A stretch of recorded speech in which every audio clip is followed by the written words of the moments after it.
Hi, I'm Donovan Ackley, and I'm one of your instructors in Intersectional Diversity at the University of Redlands School of Continuing Studies Certificate Program for LGBTQ Leadership. We're excited to have Cedric Harmon and Denise Davis providing content in the class, and this is our second section of this class. We ran it back in January, so we're grateful to have you come and join us for, we hope, our new and improved round of intersectional diversity. So I'm Donovan, and I know some of you have taken other classes with me. For the interests of this class, one of the things we're going to explore right away in week one is our implicit biases and privilege. And, we're very fortunate that right now as a culture, of course, that's being done more widely than it has been for a while, maybe ever. And so as part of that dialogue, I just want to be transparent with you about some of my own intersectional identities.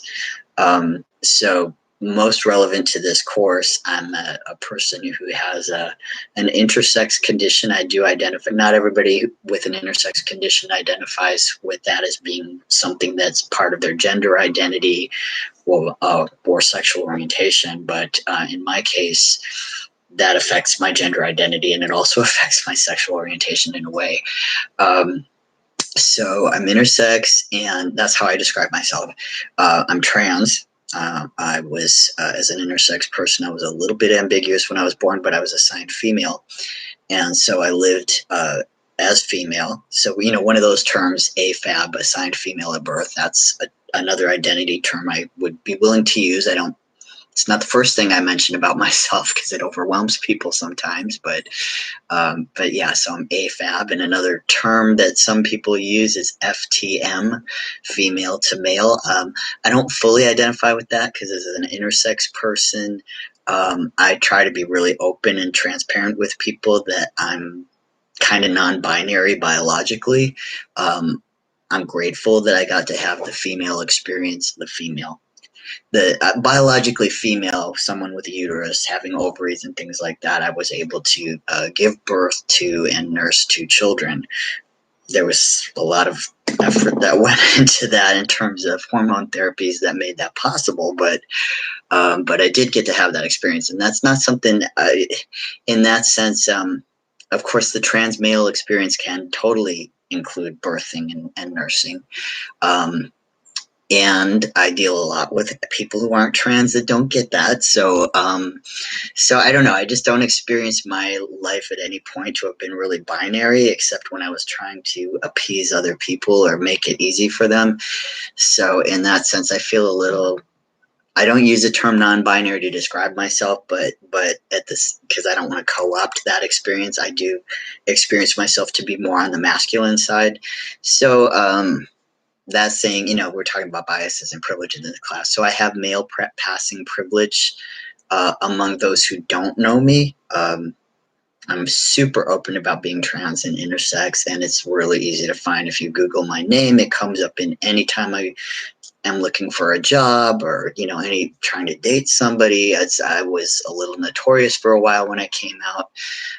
So it's no big secret that I'm trans and intersex. That's a big part of my identity, and I love being part of the community and using that stigmatized identity that shuts me out of a lot of privilege as a way to be connected with other people that are stigmatized and marginalized for the same reasons, and build community together and build resilience together. And it's what draws me to this type of work. So one of my other identities is I'm gay. I am a man who loves men, and I know I just said I'm kind of non-binary, but functionally, the way I'm read by other people, the way I live, the way I feel inside my own skin, even though I'm trans and intersex, I feel like a guy. I feel, and it weirdly, maybe not weirdly enough, but to some people it's weird. I feel like a very normal, ordinary, whatever that is, guy.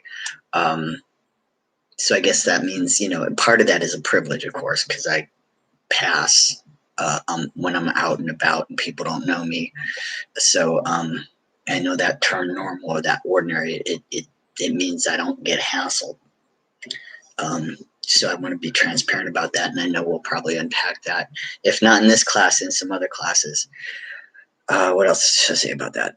So I have that male passing privilege. I have cis passing privilege sometimes, especially if people don't know me. Obviously, I have white privilege, and I didn't think I was as white as I am, but my family did those DNA test thingies thinking that we were going to find out that we weren't as white as we are, but it turns out I'm 99% Northwestern European. So I got to, fess up to that and deal with what that means about participating and benefiting from colonialism and white privilege. I've got 1%. I'm 1% Asian, but that does not affect my life in any way.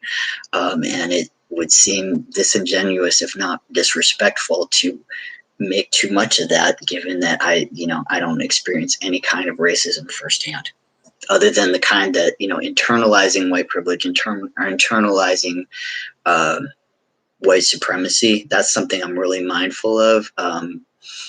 Because I was raised in a mixed neighborhood and have always been in intersectional communities. I've always been part of intersectional communities, and people that have spoken to me very boldly and forthrightly about ways to be aware of my privilege, to use it mindfully and respectfully, to respect boundaries, not to transgress other people's safe spaces without an invitation. And just, we unpack that stuff in these classes all the time. So, but yeah, I literally meditate on and do anti-racist spiritual practices every day, because I think of white supremacy as being something that's like kind of like the virus we have in our culture right now.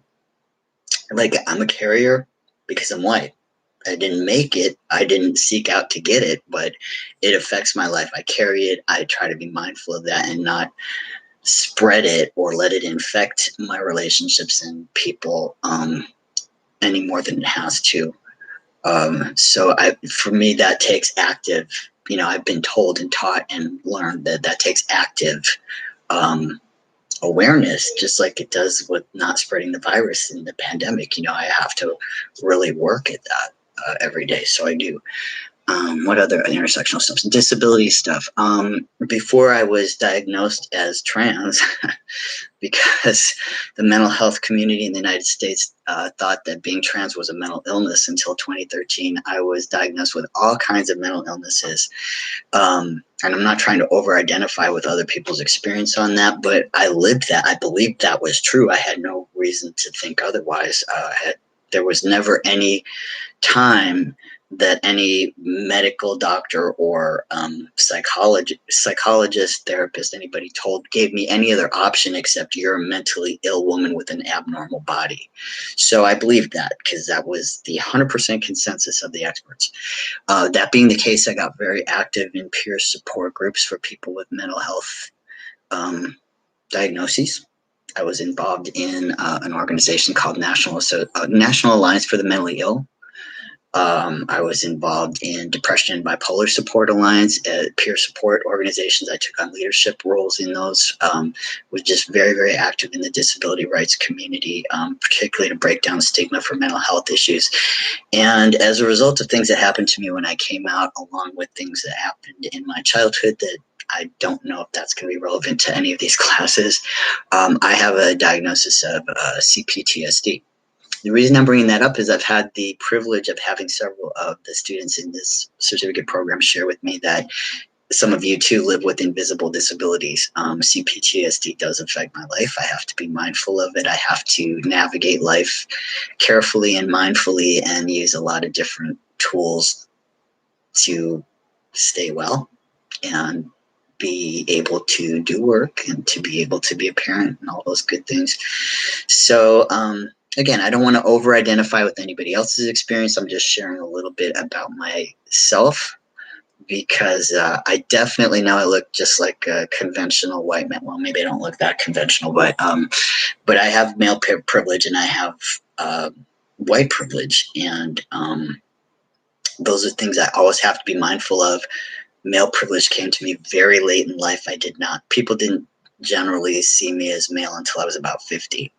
So that's been a really interesting experience, and having been on the receiving end in a painful way of other people's male privilege, it helps me be aware in a different way than I think I feel grateful that I experienced misogyny firsthand for so many decades, because I don't think I would see it in the same way that I can't see my own white privilege unless other people are I try to be mindful of it, but I believe that it's something that I can't see. I've always thought of it as like you can't see your own back, unless if something's on my back, I need a friend to tell me.